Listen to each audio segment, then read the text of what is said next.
तो आज जो चैप्टर हम लोग पढ़ने जा रहे हैं, इस चैप्टर का नाम है force and law of motion. Force हम लोग के लाइफ में कितना इंपॉर्टेंस है हम खुद समझ सकते हैं कि अगर फोर्स ना होता बहुत ऐसे काम थे जो इम्पॉसिबल थे। आई मीन हर काम इम्पॉसिबल था। ठीक है, तो फोर्स के बारे में न्यूटन ने कुछ बताया, उसमें कुछ लॉ वगैरह दिया, उसको बोला गया Newton's law of motion. Simply force देखेंगे। फोर्स को हिंदी में कहते हैं बल। क्या होता है जब हम किसी ऑब्जेक्ट को धक्का देते हैं या फिर खींचते हैं, दैट इज कॉल्ड फोर्स। तो जैसे ये कोई आपका ऑब्जेक्ट है, हमने इसको पुश किया या फिर पुल किया, पुश किया या पुल किया, दैट इज कॉल्ड फोर्स। इसीलिए लिखा गया ये पुश और pull of an object are called force या आर नोन एज फोर्स।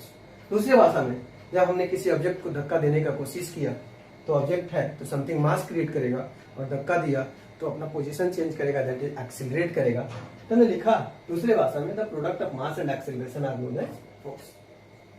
ठीक है, अब देखते हैं अगर फोर्स को डायरेक्शन में पुश किया जाए, किसी पर्टिकुलर डायरेक्शन में पुश किया जाए तो उसको बोलेंगे डायरेक्शन ऑफ फोर्स, यानी कि the direction in which A body is push और पुल्ड। मतलब ऐसा डायरेक्शन जिसमें किसी बॉडी को पुश किया जाए या पुल किया जाए, that is called direction of force. इसको डिनोट करते हैं कैपिटल एफ से। यह एक वेक्टर क्वांटिटी है जो कि इसमें मैग्नीट्यूड और डायरेक्शन दोनों कंटेन करता है। आगे हम देखिए मास और एक्सीलरेशन।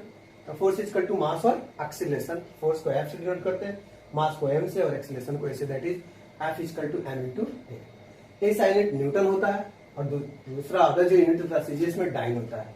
ठीक है, और 1 न्यूटन जो होता है 1 केजी मीटर पर सेकंड स्क्वायर के इक्वल होता है। ठीक है, अब इसके कुछ इफेक्ट के बारे में देखेंगे कि क्या होता है इफेक्ट। इफेक्ट मतलब प्रभाव। फोर्स का क्या क्या प्रभाव हो सकता है। Effect of force. The important effect of force are first, it can move stationary body. ये किसी रुकी हुई बॉडी को या ऑब्जेक्ट को आगे बढ़ा सकता है, मूव करा सकता है। इट कैन स्टॉप या मूविंग बॉडी। ये किसी मूविंग बॉडी को स्टॉप कर सकता है। It can change speed of moving body. ये किसी मूविंग बॉडी की स्पीड को चेंज कर सकता है। मतलब कि आप गाड़ी तेजी से चला रहे हो तो ब्रेक लगाकर आप रुकते हो, दैट इज आप फोर्स लगाए, ऑब्जेक्ट रुकने का कोशिश किया। It can change direction of moving body. यह ऑब्जेक्ट के डायरेक्शन को चेंज कर सकता है। जैसे आप बैट बॉल खेलते हो तो बॉलर बॉल को फेंकता है, बैट्समैन उसको हिट करता है, तो क्या होता है अपोजिट डायरेक्शन में जाता है, उसका पर्टिकुलर डायरेक्शन नहीं होता है। नेक्स्ट में it can change shape and size. या ऑब्जेक्ट के शेप और साइज को चेंज कर सकता है या चेंज कर देता है। किसी ऑब्जेक्ट को आप दबाते हैं तो वो अपना शेप और साइज चेंज करता है। एक क्वेश्चन आता है कि जब आप ऑब्जेक्ट को फोर्स लगाते हो तो ऑब्जेक्ट आगे बढ़ता है, एक्सीलरेट करता है। हर कंडीशन में ऐसा नहीं होता है। कभी कभी ऐसा होता है कि जब आपने किसी ऑब्जेक्ट को धक्का दिया, वो ऑब्जेक्ट अपना पोजीशन चेंज नहीं किया, उस कंडीशन में तो फोर्स नहीं लगा। जब आपने बॉडी को फोर्स दिया तो एक्सीलरेट किया, यहाँ तो एक्सीलरेशन हुआ नहीं, यहाँ बॉडी अपना पोजीशन मेंटेन रखा, उसको कंडीशन में हम क्या कहेंगे, ऐसा नहीं कि फोर्स नहीं लगा, हमने अपना फोर्स किया, that is resultant force is zero. Resultant force is zero, मतलब जो आपका रिजल्टेंट फोर्स होगा वो जीरो होगा, क्योंकि हमने को रिजल्ट जो मिल रहा है वो क्या हो रहा है, जीरो हो रहा है। इस तरह से रिजल्टेंट फोर्स जीरो हो जाएगा। अब हम लोग देखेंगे टाइप्स ऑफ फोर्स। फोर्स के कितने टाइप होते हैं। अब हम लोग समझेंगे बैलेंस फोर्स क्या होता है। टू टाइप्स ऑफ फोर्स, एक होता है बैलेंस फोर्स, दूसरा होता है अनबैलेंस फोर्स। अब देखेंगे बैलेंस फोर्स क्या होता है। If the resultant of all forces acting on a body is zero, then these forces are called balance force. मतलब कि किसी ऑब्जेक्ट पे लगने वाले सारे रिजल्टेंट फोर्स आपस में क्या हो, जीरो। उस कंडीशन में जो फोर्स होगा वो आपका हो जाएगा बैलेंस फोर्स। एक एग्जांपल देखते हैं। एक कोई आपका ऑब्जेक्ट है, ठीक है, इस पे आपने फोर्स लगाया, ठीक है, तो ये होगा आपका फोर्स ऑफ पुश। यहां से रिएक्शन करेगा, ये हो जाएगा फोर्स ऑफ फ्रिक्शन। जिस कंडीशन में न ये ऑब्जेक्ट आगे जाएगा न पीछे जाएगा, ऊपर की तरफ होगा वो आपका हो जाएगा force of reaction, force of reaction, और नीचे की तरफ जो फोर्स लगेगा वो हो जाएगा फोर्स ऑफ ग्रेविटी। तो आप देख रहे हैं from figure, force of reaction, force of reaction equal to force of gravity. ना ऑब्जेक्ट ऊपर की तरफ जा रहा है, ना ऑब्जेक्ट नीचे की तरफ जा रहा है। और दूसरे कंडीशन में आप देख रहे हैं कि force of push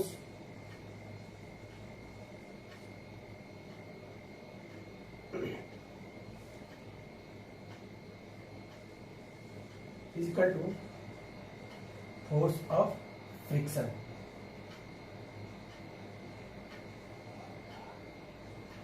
force of friction दोनों आपस में क्या है, इक्वल है। यहां से फोर्स ऑफ पुश कर रहा है, यहां से फोर्स ऑफ फ्रिक्शन हो रहा है, ना बॉडी आगे जा रहा है ना पीछे जा रहा है। इस कंडीशन में इस चारों डायरेक्शन में जो फोर्स लग रहा है वो आपस में क्या है, इक्वल है, मतलब रिजल्टेंट फोर्स इक्वल है। तो इस पे जो ऑब्जेक्ट पे लगने वाला फोर्स आपस में क्या होगा, बैलेंस फोर्स होगा। वही कंडीशन अनबैलेंस फोर्स का देखते हैं, ठीक है।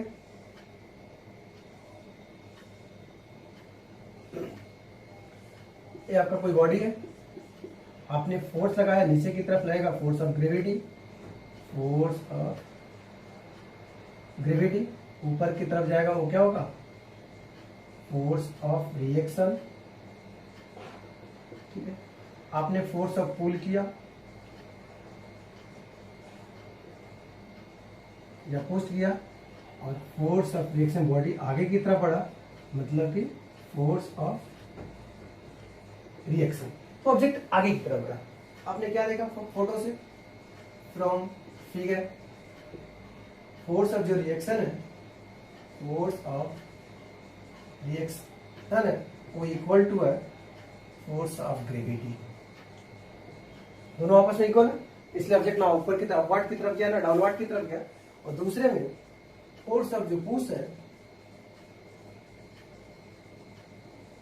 वो ग्रेटर होगा फोर्स ऑफ फ्रिक्शन से, फोर्स ऑफ फ्रिक्शन। तो जब फोर्स ऑफ पुश ग्रेटर होगा, फोर्स ऑफ फ्रिक्शन जीरो होगा, लेस होगा, उस कंडीशन में ऑब्जेक्ट आगे की तरफ बढ़ेगा। मतलब कि यहाँ दो अपवर्ड और डाउनवर्ड फोर्स जो ऑब्जेक्ट फोर्स लग रहा है वो इक्वल है, बट लेफ्ट और राइट से क्या है, अनइक्वल है, यानी कि इस पे लगने वाला रिजल्टेंट फोर्स वो इक्वल नहीं है, ठीक है। अनबैलेंस फोर्स आपस में जीरो नहीं है। इस कंडीशन में जो इस ऑब्जेक्ट पे फोर्स लगेगा वो अनबैलेंस फोर्स होगा। इस तरह से अनबैलेंस फोर्स में फोर्स ऑफ पुश ग्रेटर है और फोर्स ऑफ फ्रिक्शन क्या है, लेस है, तो ऑब्जेक्ट आगे की तरफ बढ़ेगा।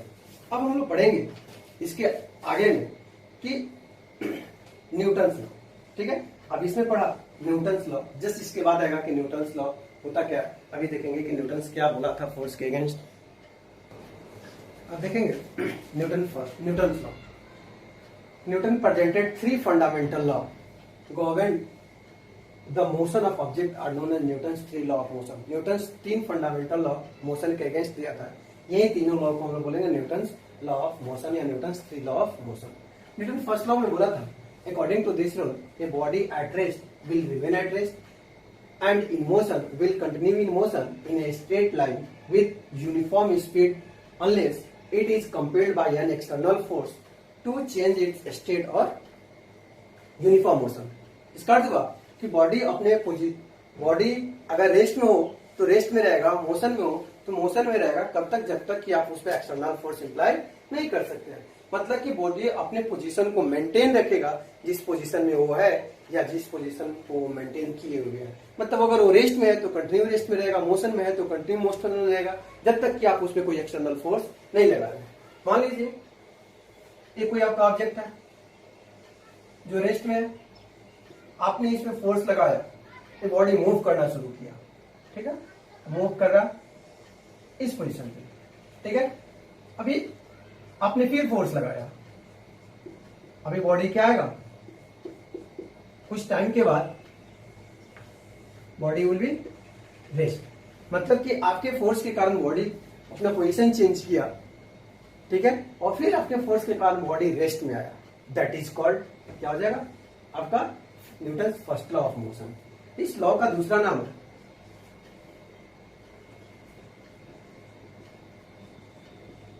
This is also known as law of inertia. Law of inertia, law of inertia का अर्थ हुआ अपने पोजीशन को मेंटेन रखना, अपने स्थायित्व को मेंटेन रखना। मतलब बॉडी जिस पोजीशन में है, दौड़ रहा है तो दौड़ेगा, रो रहा है तो रोएगा, खा रहा है तो खाएगा, मतलब वो अपने पोजीशन को मेंटेन रखेगा, दैट इज इनर्शिया। इस लॉ से हमको क्या मिला, this law gives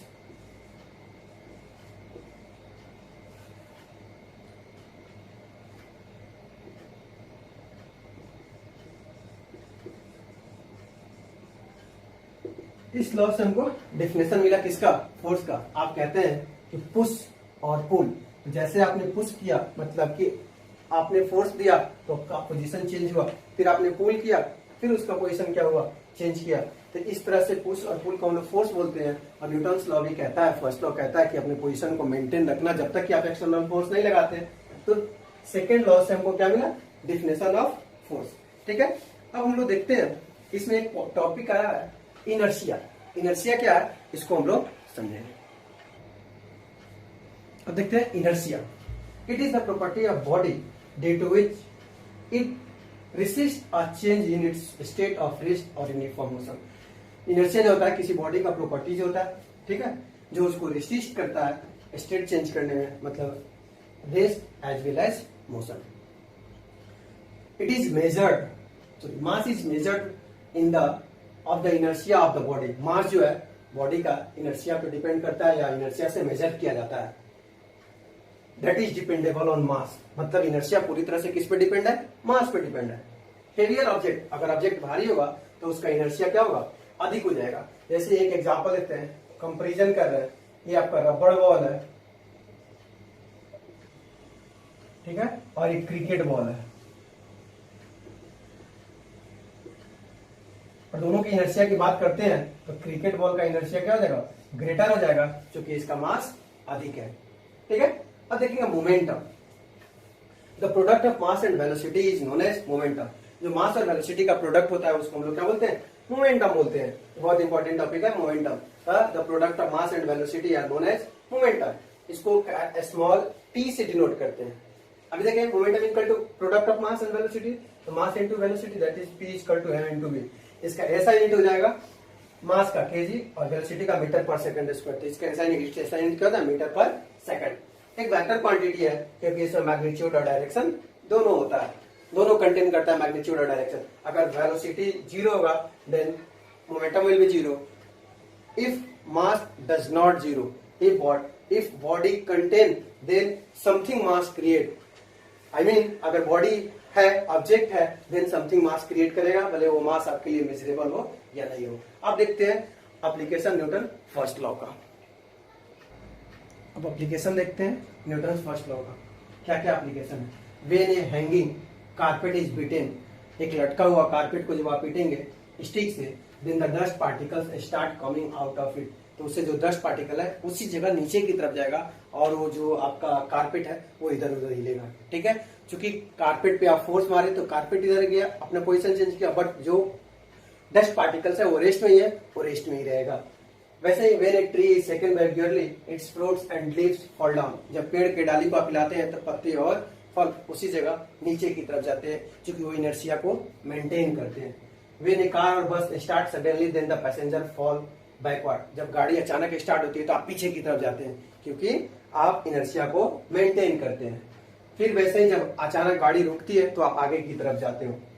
when A car or bus turn corner sharply then we tend to fall sideway, जैसे गाड़ी अचानक मुड़ती है, शार्पली मतलब यहाँ होगा तेजी से, बट उसका अर्थ होता है नुकीला, लेकिन साइंस में यहाँ तेजी से होगा, मुड़ता है तो आप बाहर की तरफ जाते हैं, क्योंकि अपना आप पोजीशन क्या करते हैं, ऑटोमेटिकली फोर्स लगने के कारण चेंज करते हैं। ठीक है, इस तरह जो ऑब्जेक्ट जिस पोजीशन में रहेगा वो पोजीशन मेंटेन रखेगा, दैट इज फर्स्ट लॉ। अब एक क्वेश्चन देखते हैं, कह रहे what is the momentum of a man of mass 75 kg when he walks with a uniform velocity. कह रहा है उस मैन का मोमेंटम क्या होगा यदि वो 75 केजी का हो और 2 मीटर पर सेकंड से चल रहा हो। तो सबसे पहले सॉल्यूशन के लिए आपको क्या करना होगा, गिवन लिखना होगा। क्या क्या दिया हुआ है, मास दिया हुआ है कितना 75 केजी और वेलोसिटी दिया हुआ है v दिया हुआ है 2 मीटर पर सेकंड। तो v know that p equal to क्या होता है m इंटू डी। मास है आपका कितना 75 और v है 2 यानी कि 150 केजी मीटर पर सेकंड यानी कि p का वैल्यू कितना निकला 150 मीटर पर सेकेंड। इस तरह से अब हम लोग क्या करेंगे, नेक्स्ट एग्जांपल देखेंगे। एक और क्वेश्चन देखते हैं। कह रहा है कि बॉडी ऑफ मास 25 ग्राम।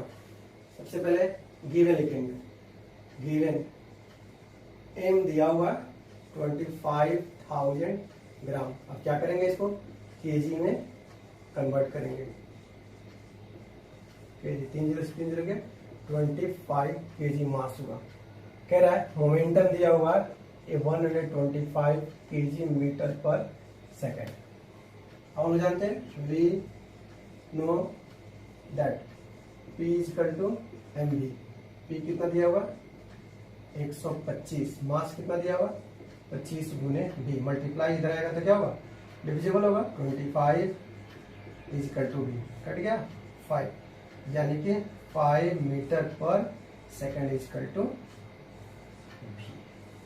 ठीक है, इस तरह से बनेगा। अब हम देखते हैं Newton second law of motion क्या कहता है। सेकेंड लॉ कहता है the rate of change of momentum of a body is directly proportional to applied force. जो बॉडी का चेंज होगा, रेट मोमेंटम होगा, वो फोर्स के डायरेक्टली चेंज होगा। I mean that is force directly proportional rate of change of momentum. इसका अर्थ हुआ डायरेक्टली का अर्थ हुआ कि फोर्स बढ़ेगा तो रेट मोमेंटम चेंज बढ़ेगा, और फोर्स घटेगा तो मोमेंटम चेंज घटेगा। अब सॉल्व करते हैं। तो force directly rate of change of momentum का अर्थ क्या हुआ, चेंज ऑफ मोमेंटम बट्टा टाइम। रेट हटेगा तो टाइम से भाग होगा। फिर या force directly change of momentum का अर्थ क्या हुआ, final momentum minus initial momentum बटा टाइम। वैल्यू पुट करेंगे F directly proportion M V minus M U बटा टी, या F directly proportion M V minus U बटा टी, या F directly proportional M into A since V minus U by T is equal to acceleration is equal to A. ठीक है, फिर देखते हैं। या F is equal to K M A. Here K is equal to proportional constant, इसका value 1 होता है। अब इसकी जगह क्या पुट करेंगे, 1 पुट करेंगे। तो देखते हैं, तो एफ इज इक्वल टू क्या मिलेगा, तो F is equal to M into A, और F is equal to M into A क्या होता है, फॉर्मूला ऑफ फोर्स। मतलब कि this law gives formula of force. Newton second law क्या देता है, फोर्स का फॉर्मूला देखता है। ठीक है, मतलब कि फोर्स बढ़ेगा तो रेट ऑफ चेंज ऑफ बढ़ेगा, फोर्स घटेगा तो rate of change of momentum घटेगा। अब इसको सॉल्व करेंगे। Rate of change of momentum का अर्थ क्या हो, change in momentum by time. Rate घटेगा तो टाइम से डिवाइड। चेंज इन मोमेंटम का अर्थ final momentum minus initial momentum. Final momentum मतलब मास इनटू वेलोसिटी, इनिशियल मतलब मास इनटू वेलोसिटी, मतलब इनिशियल वेलोसिटी। एम कॉमन होगा तो v minus U by T. अब v minus U by T को मैं एक्सीलरेशन लिख देता है ए, तो प्रोपोर्शनलिटी का तो कोई ना कोई कांस्टेंट आएगा। अब कोई भी कांस्टेंट ले सकते हैं, केवल एफ एम ए नहीं ले सकते हैं। तो F is equal to K M ए, के क्या है, प्रोपोर्शनल कांस्टेंट है जिसका वैल्यू 1 होता है। तो 1 पुट करेंगे तो F is equal to M into A. अब देखेंगे न्यूटन सेकेंड लॉ का क्या एप्लीकेशंस है। अब हम देखते हैं applications of Newton second law of motion. Second law का एप्लीकेशन क्या होता है? First, catching a cricket ball, the case of high jumper, the case the use of seat belt in A car. जब आप बॉल को catch करते हैं तो हाथ नीचे की तरफ खींचते हो। नीचे की तरफ खींचने का कारण है कि आप जब नीचे की तरफ खींचोगे तो टाइम जो होगा, टाइम ड्यूरेशन क्या होगा, इंक्रीज करेगा। ठीक है, जब टाइम ड्यूरेशन इंक्रीज करेगा तो एक ऐसा टाइम आएगा कि फाइनल वेलोसिटी 0 हो जाएगा, और जब फाइनल वेलोसिटी 0 होगा तो बॉडी का मोमेंटम 0 होगा, उस कंडीशन में चोट नहीं लगेगा। केस ऑफ हाई जंपर में ये होता है, जब आप कूदते हैं तो मिट्टी नीचे की तरफ धंसता है। कार का सीट बेल्ट होता है, जब ब्रेक लेते हैं तो आगे की तरफ जाते हैं, जैसे आगे की तरफ जाएंगे मिट्टी धंसेगा, हाथ नीचे की तरफ लाएंगे। इसका अर्थ हुआ कि आप टाइम ड्यूरेशन को इंक्रीज करा रहे हैं। जब टाइम ड्यूरेशन इंक्रीज करेगा तो फाइनल वेलोसिटी डिक्रीज करेगा, और जब फाइनल वेलोसिटी डिक्रीज करेगा तो एक ऐसा टाइम आएगा कि मोमेंटम 0 हो जाएगा। मतलब चोट लगने से बचने के लिए हम मोमेंटम को क्या करते हैं, 0 करते हैं, और 0 करने के लिए हम टाइम ड्यूरेशन को क्या करेंगे, इंक्रीज कराएंगे, तभी फाइनल वेलोसिटी 0 होगा। अभी का क्वेश्चन है एनसीईआरटी का example number 9.1, a constant force act on A object of mass 5 kg। एक ऑब्जेक्ट है जिसका मास है आपका 5 kg। तो गिवन दिया सबसे पहले M is equal to 5 kg। Correct, 2 second बाद, T is equal to 2 second बाद वो वेलोसिटी बॉडी का इंक्रीज कर रहा है। यू जो है 3 मीटर पर सेकेंड से 7 मीटर पर सेकेंड हो जा रहा है। तो इसमें फोर्स उसका कितना होगा, क्योंकि एफ इजिकल टू क्या होता है, एम इंटू ए। तो F equal to V minus U बटा टी। तो आपका एम कितना, एम है 5, यू कितना, वी कितना, वी है 7 माइनस 3 बटा 2, और ऐसा यूनिट का लेगा न्यूटन। इस तरह से 5 जाएगा तो कितना होगा, 7 में से 3 जाएगा तो 4/2 न्यूटन, कट जाएगा 2, यानी कि 5 गुना 10 न्यूटन फोर्स आ गया 10 न्यूटन। अब आगे बढ़ते हैं। नाउ अब कह रहा है कि फोर्स वाज अप्लाइड, यही फोर्स 5 सेकंड तक अप्लाई किया जाता है तो क्या होगा। Again F is equal to M A, तो आपका है 10, तो एम ए की जगह हम लिखेंगे v माइनस यू बटा टी। मास कितना है आपका ऑब्जेक्ट का, मास है 5 kg। v कितना है, इस कंडीशन में हम v क्या लेंगे, तो ये देखेंगे कि v कितना हो सकता है। फाइनल वेलोसिटी कितना होगा तो हमको पता नहीं, तो फाइनल वेलोसिटी को v लिखेंगे।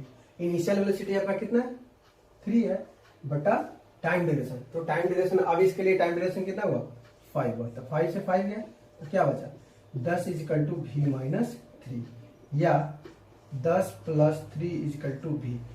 इस तरह से v is equal to 10 3 13 metre पर सेकेंड, यानी कि फाइनल वेलोसिटी ऑब्जेक्ट का क्या होगा 13 मीटर पर सेकेंड। अब नेक्स्ट एग्जांपल देखते हैं हम। कह रहा है which would required a greater force accelerating a 2 kg mass at 5 metre पर सेकेंड स्क्वायर और 4 kg मास एट 2 मीटर पर। किसका फोर्स ग्रेटर होगा यदि 2 kg मास पे 4 मीटर पर सेकेंड स्क्वायर से एक्सेलरेशन कर रहा है और 4 kg पे 2 मीटर पर। सबसे पहले आप गिवन लिखेंगे कि गिवन क्या दिया होगा for 2 kg mass, for 2 kg मास, तो एम है आपका 2 kg और एक्सेलरेशन है आपका 5 मीटर पर सेकेंड स्क्वायर, 5 मीटर पर सेकेंड स्क्वायर। ठीक, एफ इक्वल टू क्या होता है एम इंटू ए, एम है 2 और ए है 5, 5 टू 10 न्यूटन। पहला के लिए 10 न्यूटन है। अब दूसरा के लिए for 4 kg mass, 4 kg mass, M कितना है 4 kg है और ए कितना है आपका तो 2 मीटर पर सेकेंड स्क्वायर। चूंकि F is equal to M A, F कितना, एम कितना है 4 और ए कितना है 2, 4 टू 8 न्यूटन। किसका फोर्स ग्रेटर है तो force of 2 kg mass greater than force of 4 kg mass, ठीक है, मतलब 2 kg का मास जो है उसका फोर्स क्या है, ग्रेटर। नेक्स्ट क्वेश्चन देखते हैं। एक आपका मोटर बोट है, मोटर कार है, जो 108 मीटर पर सेकंड के स्पीड से चल रहा है और 4 सेकंड बाद, ठीक है, वो 4 सेकंड बाद क्या हो जा रहा है, स्टॉप हो जा रहा है ब्रेक लगाने को। तो गिवन आपका दिया हुआ u 108 किलोमीटर मीटर पर सेकंड, ठीक है। अब 108 किलोमीटर पर सेकंड नहीं, इसमें 108 किलोमीटर पर आवर है, 108 किलोमीटर पर आवर। तो 108 किलोमीटर पर आवर, इसको क्या करेंगे, मीटर पर सेकंड में चेंज करेंगे। तो 108 गुने 1000 बटा 60 इंटू 60 मीटर पर सेकंड। 2 जीरो से 2 जीरो गया, 6 एकम 6, 6 48, 6 तिरका 18, ये कितना आया, 30 मीटर पर सेकंड यू दिया हुआ, ठीक है। फिर आगे कह रहा है 4 सेकंड बाद ब्रेक लगा रहा है, t इक्वल टू 4 सेकंड, और ब्रेक लगा रहा है तो फाइनल वेलोसिटी क्या हो जाएगा, 0। जैसे ब्रेक लगाएगा फाइनल वेलोसिटी 0। और मास बॉडी का दिया हुआ है, ठीक है, mass m is equal to 1000 kg। अब कह रहा है कि फोर्स कितना होगा, क्योंकि F इज इक्वल टू क्या होता है, m v माइनस यू बटा t। मास कितना है आपका 1000, वेलोसिटी कितना है, फाइनल वेलोसिटी 0, इनिशियल कितना 30, और टाइम आपका कितना आया है, तो टाइम आया है 4 सेकंड। तो 4 से घटाएंगे 250 हो जाएगा, ठीक है। तो आप कैलकुलेट करने का कोशिश करेंगे तो आपको मिलेगा F इज इक्वल टू 250 गुने -30 न्यूटन। तो 25 दिया 75 पे 2 जीरो फोर्स। तो यहाँ पे आपका -2500 न्यूटन आया। तो नेगेटिव साइन क्या दिखाता है कि रिजल्ट जो आएगा रिटार्ड करेगा। It represent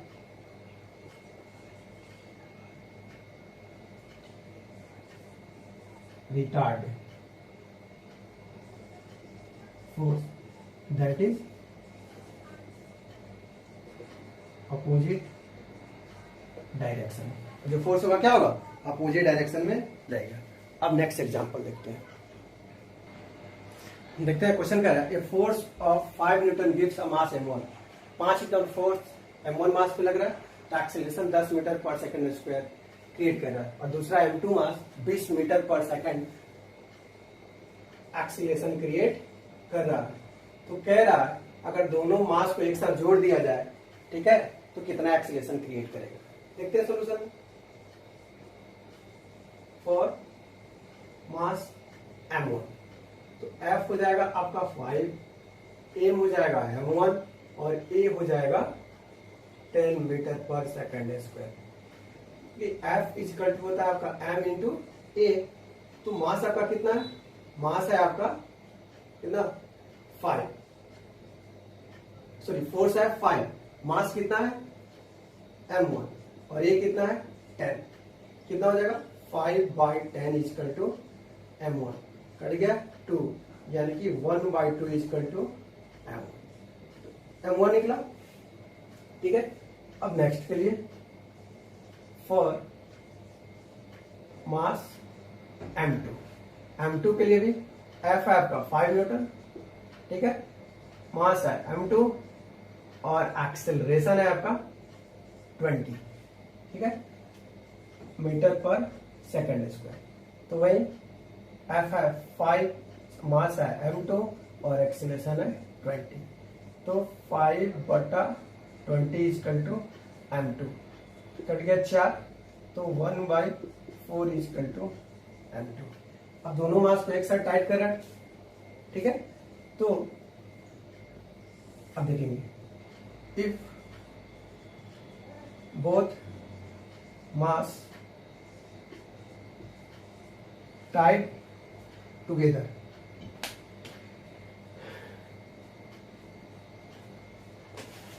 Tide together. तो m इज इक्वल टू क्या हो जाएगा, m1 प्लस m2। तो 1/2 प्लस 1/4, एलसीएम हो जाएगा 4, तो 2 प्लस 1 यानी कि 3/4 kg। अब आपका 3/4 kg हुआ। अब क्या करेंगे, 3/4 kg को अब आपका चेंज करेंगे। अब कह रहा है कि एक्सीलरेशन क्या हुआ, तो चूंकि F इज इक्वल टू आपका क्या होगा, तो F is equal to m है, तो F is equal to m into A. तो फोर्स है आपका 5, मास कितना है 3/4 इंटू ए। क्रॉस मल्टीप्लाई करेंगे तो 5 या 20, 5 का 20, 3, तो क्या देगा मीटर पर second square is equal to A. भाग देंगे तो 6.67 मीटर पर second square is equal to A. इस तरह से एक्सेलरेशन क्या हो जाएगा 6.67 मीटर पर सेकंड स्क्वायर। ठीक है, अब नेक्स्ट एग्जांपल देखते हैं 9.5। 9.5 देखें, द वेलोसिटी टाइम ग्राफ दिया हुआ है, एक बॉल ऑफ मास 20 kg है, स्ट्रेट पाथ पे मूव कर रहा है टेबल पे। हाउ मच, कितना ये फोर्स एग्जर्ट करेगा यदि वो टेबल पे रेस्ट में आए तो। ठीक है, अब आपका मास दिया हुआ है 20 ग्राम, तो ग्राम को केजी में कन्वर्ट करेंगे, 1000 से भाग करेंगे। फाइनल वेलोसिटी क्या हो जाएगा ऑब्जेक्ट का 0, ऊपर से नीचे की तरफ जा रहा है, इनिशियल 20 मीटर पर सेकंड, 20 सेंटीमीटर पर सेकंड। ठीक है, तो हम इसको मीटर पर सेकंड में चेंज करेंगे और टाइम दिया है कितना 10। F is equal to m v minus U. m है 20/1000, b 0 है और u है 20 सेंटीमीटर पर सेकंड।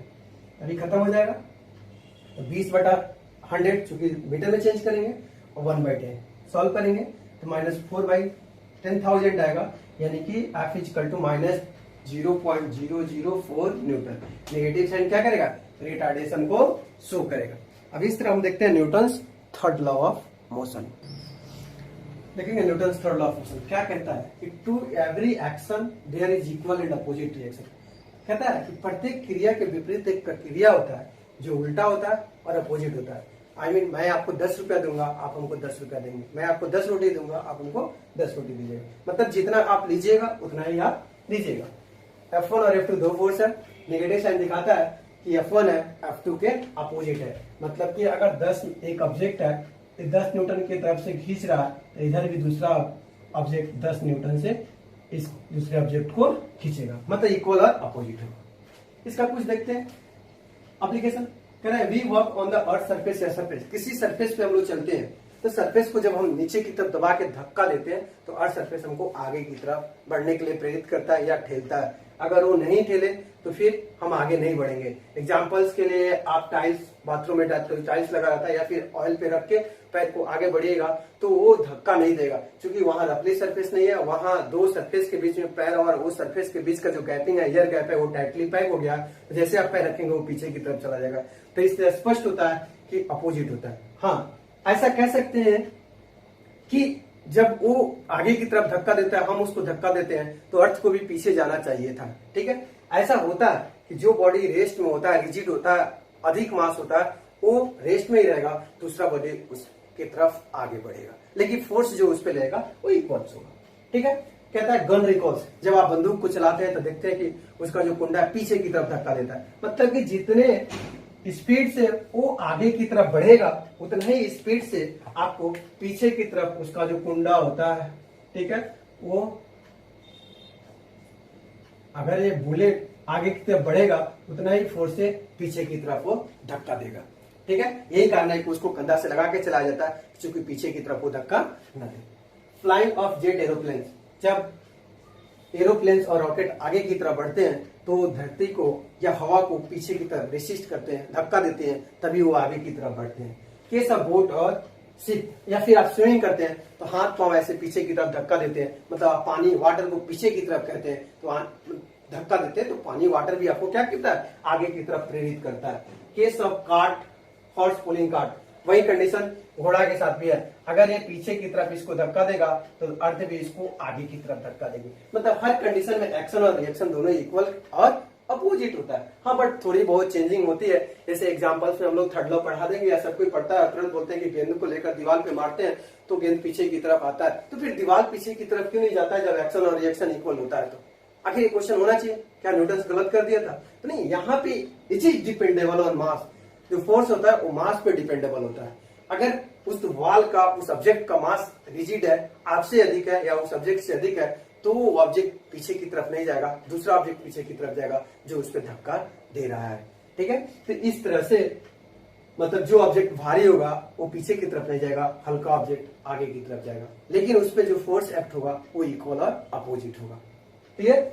अब कुछ न्यूमेरिकल्स वगैरह देखते हैं कि क्या न्यूमेरिकल्स है।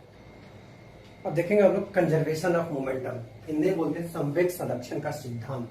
क्या कहता है संवेग संरक्षण का सिद्धांत? टू और मोर बॉडीज एक्ट ऑन अदर, एक या एक से अदर बॉडी एक दूसरे पे एक्ट करेगा तो इसके बीच में जो टोटल मोमेंटम होगा वो हमेशा कांस्टेंट रहेगा, यानी कि कंजर्व होगा। कब तक? तब तक कि कोई उस पर एक्सटर्नल फोर्स वर्क नहीं करता है।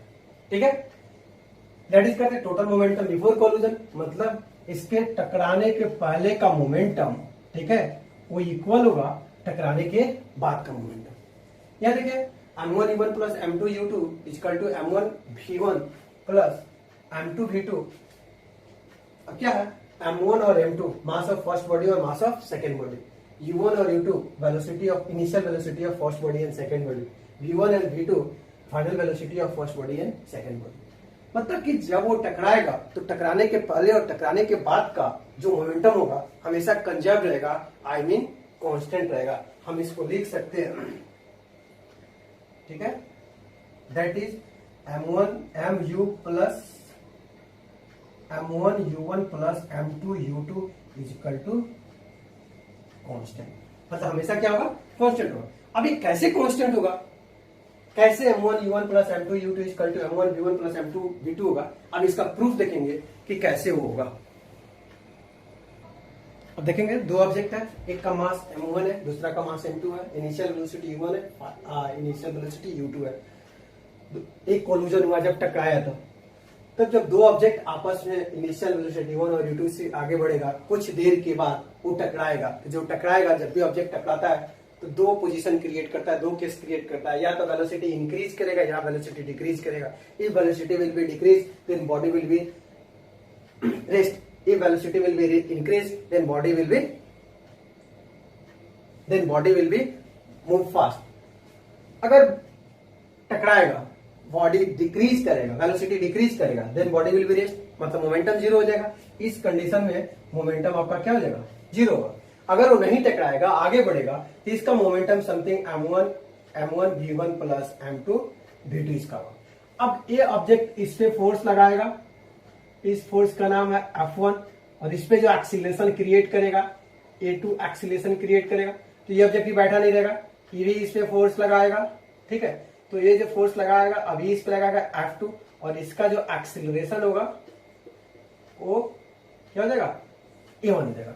अब इसी चीज को हम देखते हैं कि क्या क्या हम यूज कर रहे हैं, क्या क्या सिंबल यूज किए हुए। अब इसी चीज को लिखे हुए हैं, let us consider m1 is a mass of first body with initial velocity u1 and m2 is a mass of second body with initial velocity u2। after time t both body are collide, दोनों t time के बाद collide कर जा रहा है। due to this collision v1 and v2 is the final velocity of first body and second body। ठीक है, suppose जैसे टकराएगा दो केस क्रिएट होगा, अभी पता है, या तो वेलोसिटी इंक्रीज करेगा या वेलोसिटी डिक्रीज करेगा। जैसे वेलोसिटी डिक्रीज करेगा then body will be rest, then momentum will be zero, और बॉडी इंक्रीज करेगा तो फाइनल वेलोसिटी v1 और v2 हो। अब फर्स्ट बॉडी सेकंड बॉडी पर फोर्स लगाएगा F1, तो इसमें चेंजिंग आएगा, तो इसका एक्सीलरेशन A2 हुआ, क्योंकि इसका सारा रिलेशन किससे है? 2 से है। तो फर्स्ट बॉडी भी बैठ, सेकंड बॉडी भी नहीं बैठा। अब सेकंड बॉडी फोर्स लगाएगा इस पे F2 से, तो इसका एक्सीलरेशन क्या हुआ? A1। अब इस चीज को लिखे हैं, suppose during this collision the first body exert of force F1। Collision के बाद फर्स्ट बॉडी फोर्स लगा रहा है F1 on second body and second body force exert F2 on first body। इसी लिखे। now when first body of force F1 act on second body, first body के force को F1 मान रहे हैं, ठीक है, जो सेकंड बॉडी पे लगा रहा है t टाइम में, तो इसका फोर्स होगा then force is equal to m। तो इसका फर्स्ट बॉडी का फोर्स F1 है और मास सेकंड बॉडी पे लग रहा है, तो क्या हो जाएगा? m2। अब उसमें चेंजिंग आ रहा है, तो v2 minus u2 by t। Same वही कंडीशन, तो अब सेकेंड बॉडी भी फर्स्ट बॉडी पे फोर्स लगाएगा, तो सेकेंड बॉडी का फोर्स मार रहा है F2, तो मास फर्स्ट बॉडी पे लग रहा है, तो m1 v1 minus u1 by T. अब दोनों इक्वेशन को अब हम लोग देखे हैं। Now according to Newton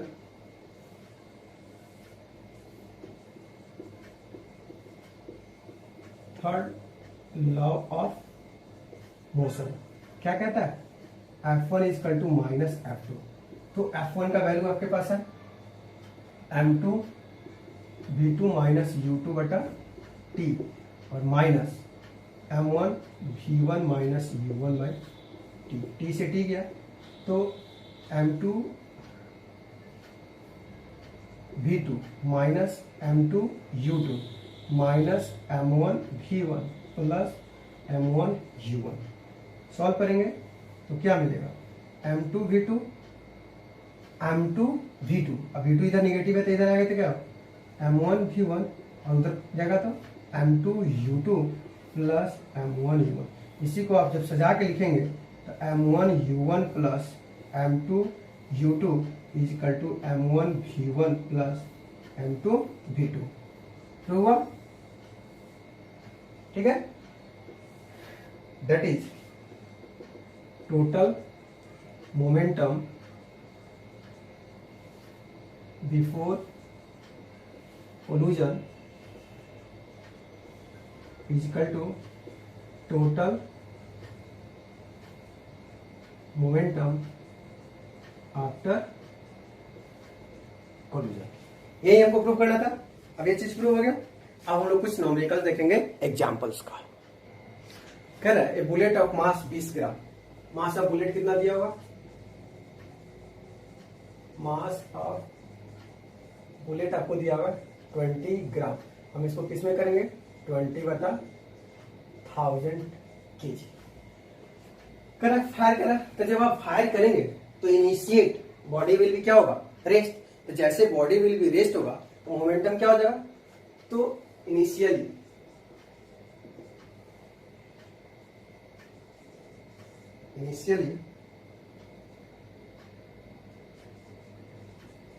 pistol will be raised, then momentum P equal to क्या हो जाएगा, मोमेंटम जीरो हो जाएगा आपका, क्योंकि बॉडी क्या है, रेस्ट में। अब कह रहा है, ठीक है, कि बुलेट को फायर कर रहा है। तो जब बुलेट को फायर कर रहा है तो velocity of bullet is equal to हम v2 मान ले रहे हैं और इसका वेलोसिटी है आपका 150 मीटर पर सेकेंड, ठीक है।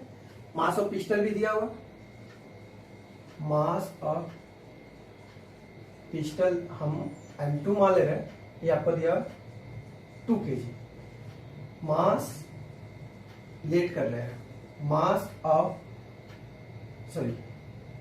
Velocity of velocity of pistol is equal to v मान ले रहे हैं। Now final momentum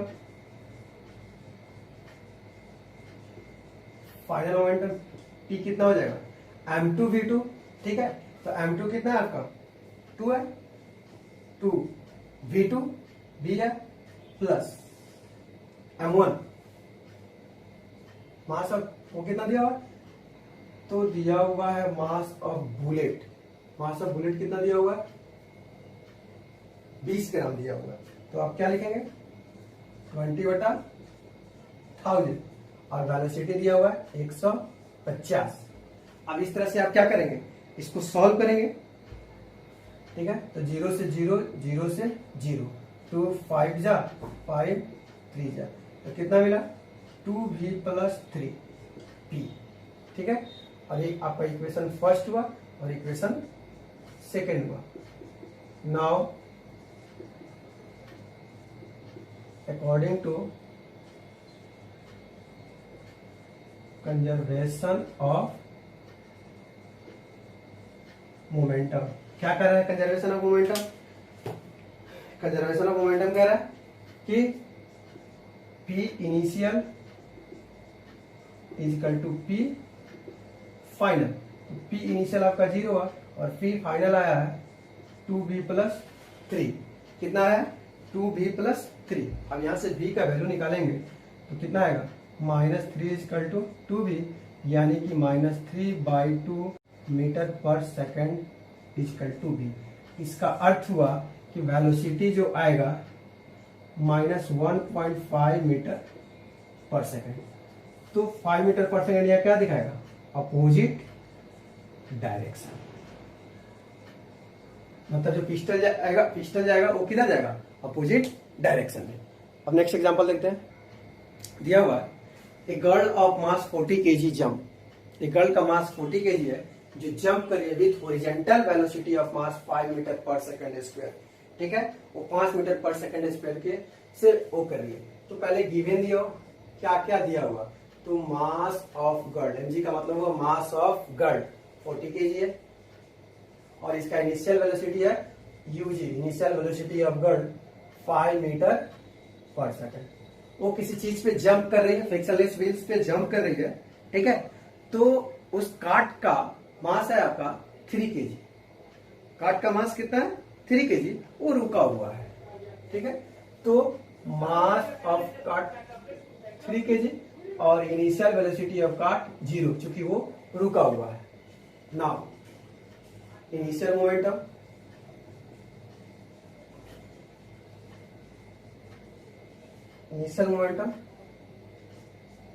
P is equal to, हम क्या मानेंगे? P initial is equal to के लिए mg ug plus mc uc। तो mg है आपका 40 इंटू 5 प्लस 3 इंटू 0, तो 5 का 200 kg मीटर पर सेकंड। ठीक है, चूंकि आपका इनिशियल वेलोसिटी क्या है? 0 है। अब क्या है? अगेन तो अब वो वेलोसिटी ऑफ कार्ट जो है जिसपे वो कूद रही है, ठीक है, उस कंडीशन में अब तो मास बढ़ जाएगा। ठीक है, तो वो जिस चीज पे कूद रही है उसका आपका मास है। मान लीजिए हम इस कार्ट पे कूद रहे हैं, तो मेरा वेलोसिटी और कार्ट का वेलोसिटी दोनों इक्वल होगा और आगे बढ़ेगा। तो again let velocity of both, मतलब girl and cart is equal to हम भी मान लीजिए। Therefore to final momentum P is equal to, अब मास कितना? मास ऑफ गर्ल है 40 इंटू V प्लस फिर mass of cart 3 into V। Equation इस सेकेंड मान लेंगे और फर्स्ट मान लेंगे। Now according to conservation of momentum, क्या कहता है conservation of momentum? P initial is equal to P final. P initial आपका कितना है? 200 और P फाइनल है 40V प्लस 3V। कितना हो जाएगा? 43V और इधर हो जाएगा 200। जब आप सॉल्व करेंगे तो क्या मिलेगा? 200 बटा 43 मीटर पर सेकंड इक्वल टू V। जब आप इसको भाग देके कटाने का कोशिश करेंगे तो ये कटेगा तो आएगा 4.65 मीटर पर सेकेंड इक्वल टू V। मतलब उस कार्ट का जो वेलोसिटी होगा वो क्या होगा? 4.65 मीटर पर सेकेंड। ठीक है, अब नेक्स्ट एग्जांपल देखते हैं। कह रहा है two hockey players of opposite team. दो हॉकी प्लेयर है, दोनों एक दूसरे के अपोजिट टीम में। ठीक है, अपोजिट टीम में। While trying to hit a hockey ball on the ground, collide, तो हिट करते हैं हॉकी बॉल को तो कोलाइड करते हैं, इमीडिएटली बिकम्स इंगेज, और एक दूसरे के ऊपर हो जाते हैं। ऑन हैज मास 60 kg, पहला का मास है 60 kg और उसका इनिशियल वेलोसिटी है 5 और दूसरा का मास है 55 केजी और उसका इनिशियल वेलोसिटी है 6। तो क्या लिखेंगे इनिशियल मोमेंटम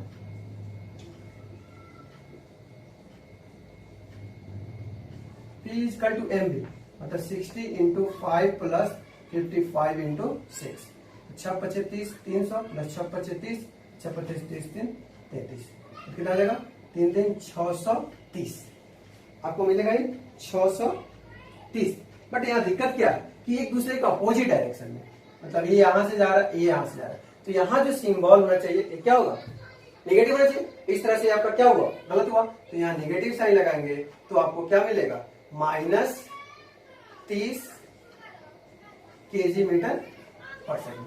अब कह रहे दोनों एक साथ अटैच हो जा रहे हैं, दोनों एक साथ क्या हो जा रहा है अटैच हो जा रहे हैं, तो मतलब कि दोनों का मास कितना है, एक का मास है 60 और प्लस 55, ठीक है। दोनों का इनिशियल वेलोसिटी है let, both are initial velocity is equal to v, ठीक है। तो मोमेंटम फाइनल कितना हो जाएगा 60 प्लस 55 इंटू v, तो 5 6 5 11 115 भी इक्वेशन 2 मानिए, इक्वेशन फर्स्ट मानिए। Now according